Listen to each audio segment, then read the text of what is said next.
नवी मुंबई आंतरराष्ट्रीय विमानतळाला दिबा पाटील यांचं नाव देण्याच्या मागणीसाठी दिल्लीच्या जंतर मंतरवर आंदोलन केलं जाणार आहे। शेतकरी कामगार पक्षाचे माजी आमदार बाळाराम पाटील यांनी ही माहिती दिली।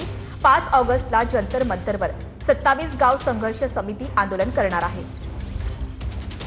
दिबा पाटील साहेबांचं नाव नवी मुंबई आंतरराष्ट्रीय विमानतळाला लागावं म्हणून एक दिवसीय लाक्षणिक आंदोलन करण्याचा निर्णय घेतलेला आहे आणि त्याच्यामध्ये आम्ही सारीच मंडळी सहभागी होणार आहोत।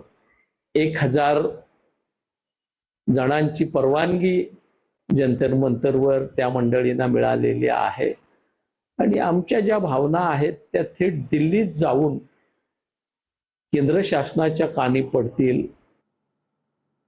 महसूल मंत्री चंद्रशेखर बावनकुळेंचं चिपळूणमध्ये जल्लोषात स्वागत करण्यात आलं। बावनकुळेंनी चिपळूणमध्ये भाजपच्या मध्यवर्ती कार्यालयाला सदिच्छा भेट दिली। यावेळी स्थानिक नेते आणि काही कार्यकर्ते उपस्थित होते। चंद्रशेखर बावनकुळे हे चिपळूणमध्ये आले होते। या ठिकाणी कार्यकर्त्यांकडून त्यांचं जल्लोषात स्वागत करण्यात आलं।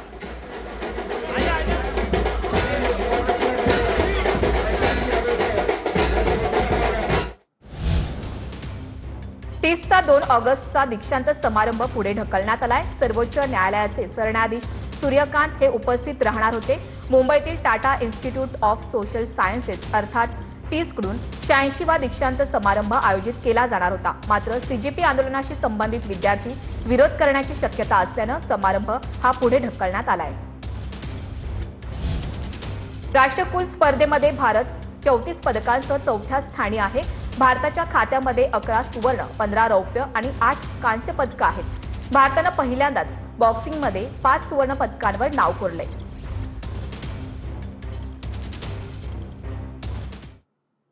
पुरंदर तालुक्यातील जेजुरीमधील नाझरे धरण हे 100% भरलंय। धरण भरल्यामुळे जेजुरी, मोरगावसह परिसरातील पिण्याच्या पाण्याचा प्रश्न हा सुटणार आहे। करहा नदीपात्रामध्ये पाण्याचा विसर्ग केला जाऊ शकतो। स्थानिक प्रशासनानं नदीकाठच्या नागरिकांना सतर्क राहण्याचं आवाहन केलंय।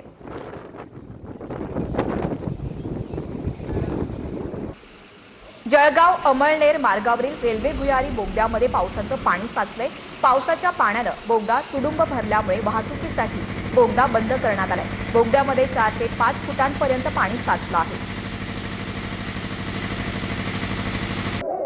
जळगावच्या अमळनेर शहरामध्ये बोरी नदीच्या पुरामध्ये अडकलेल्या नागरिकांचा रेस्क्यू करतानाचा व्हिडिओ हा सोशल मीडियावरती व्हायरल झालाय।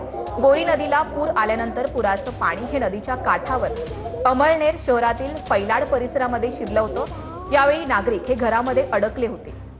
या ठिकाणी त्यांचं रेस्क्यू करण्यात आलंय आणि त्याचा हा व्हिडिओ सध्या समोर आलाय।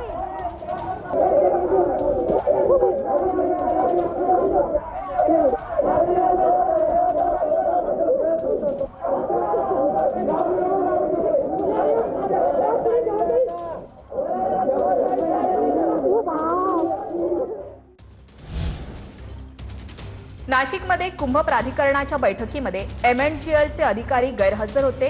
अधिकारी गैरहजर राहिल्यानं महाजनांनी फोनवरून खडसावलंय। शहरातील खड्ड्यांना MNGL जबाबदार असल्याची पालिका आयुक्तांनी महाजनांकडे तक्रार केली। कौन सी टीम हुई आपकी? मैं कल से फोन कर रहा हूँ, अभी भी फोन कर रहा हूँ। हाँ नहीं, ये कौन सा तरीका है आपका काम करने का? हाँ, हम लोग पागल है यहाँ पे बैठे हुए। कुंभ मेला है, 10-12 करोड़ लोग आएंगे, 1 साल बचा हुआ है। हाँ, क्या तैयारी कर रहे हैं? आपको मीटिंग में भी आना नहीं है तो? अरे कोई तो आदमी होगा आपका तो? 5 बजे की मीटिंग थी, 6 बजे अभी भेज रहे हो आप? कौन है यहाँ पे? MNGL का कौन है? फडोल एकदा बाहेर पण बघा।